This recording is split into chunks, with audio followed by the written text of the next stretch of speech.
Perkenalkan, nama saya Jorim Yando, jurusan farmasi, tingkat 2, kelas B. Saya akan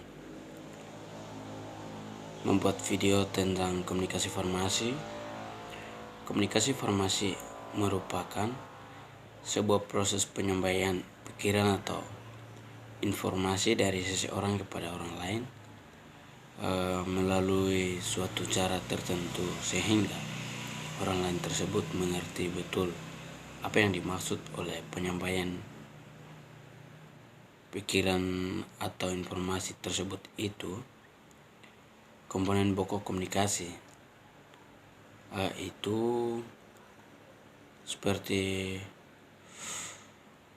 pengirim pesan atau komunikator, pesan, penerima pesan atau receiver.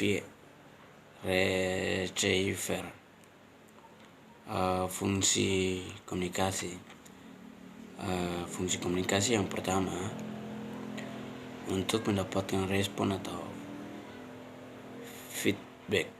Yang kedua, antisipatif. Yang ketiga, kontrol terhadap lingkungan sebagai tindakan aktif dalam proses decision making oleh komunikator. Efektivitas komunikasi.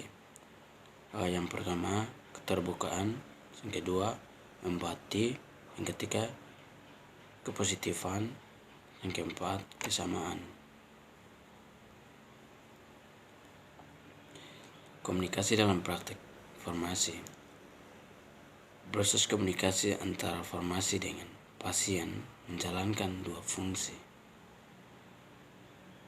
utama, yaitu satu, mendapatkan hubungan tentang farmasis dan pasien, dan yang kedua, memberikan pertukaran informasi yang dibutuhkan untuk menilai kondisi kesehatan pasien, mencapai kebutuhan dalam rencana pengobatan, implementasi rencana pengobatan, dan mengevaluasi dampak pengobatan terhadap kualitas hidup pasien. Komunikasi antar farmasis dan pasien berbeda dari komunikasi dengan teman. Komunikasi profesional dengan pasien adalah alat untuk menjamin hubungan pengobatan agar farmasis efektif memberikan pelayanan kesehatan. Pelayanan kesehatan harus di atas segala-galanya. Pengetahuan farmasis yang unik dan tanggung jawab khusus pada masyarakat harus mampu menjamin efektifnya komunikasi dengan pasien.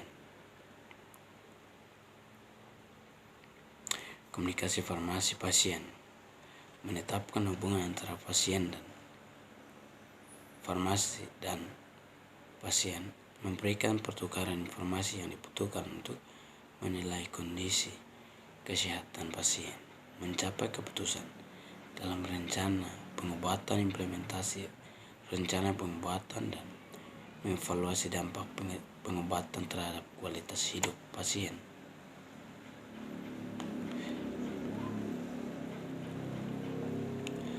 Tujuan komunikasi.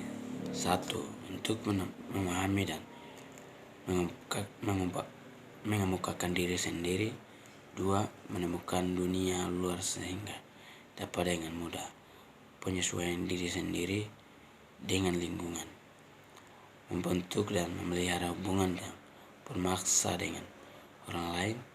Melalui komunikasi antar pribadi, individu dapat mengubah sikap dan perilaku sendiri dan orang lain.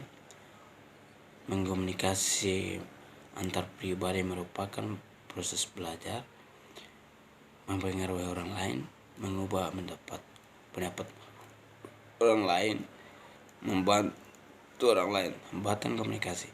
Keterbatasan waktu, jarak psikologi, adanya evaluasi terlalu dini, lingkungan yang tidak mendukung, keadaan komunikator, keadaan komunikasi penerima pasien.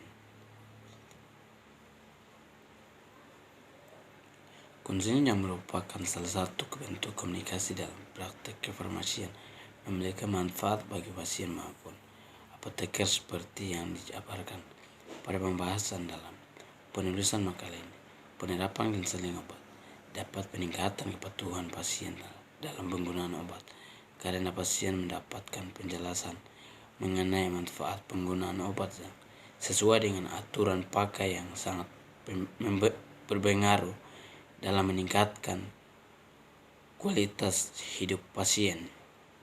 Dari ini saya sudah membahas atau saya menjelaskan secara apa yang saya mengerti dalam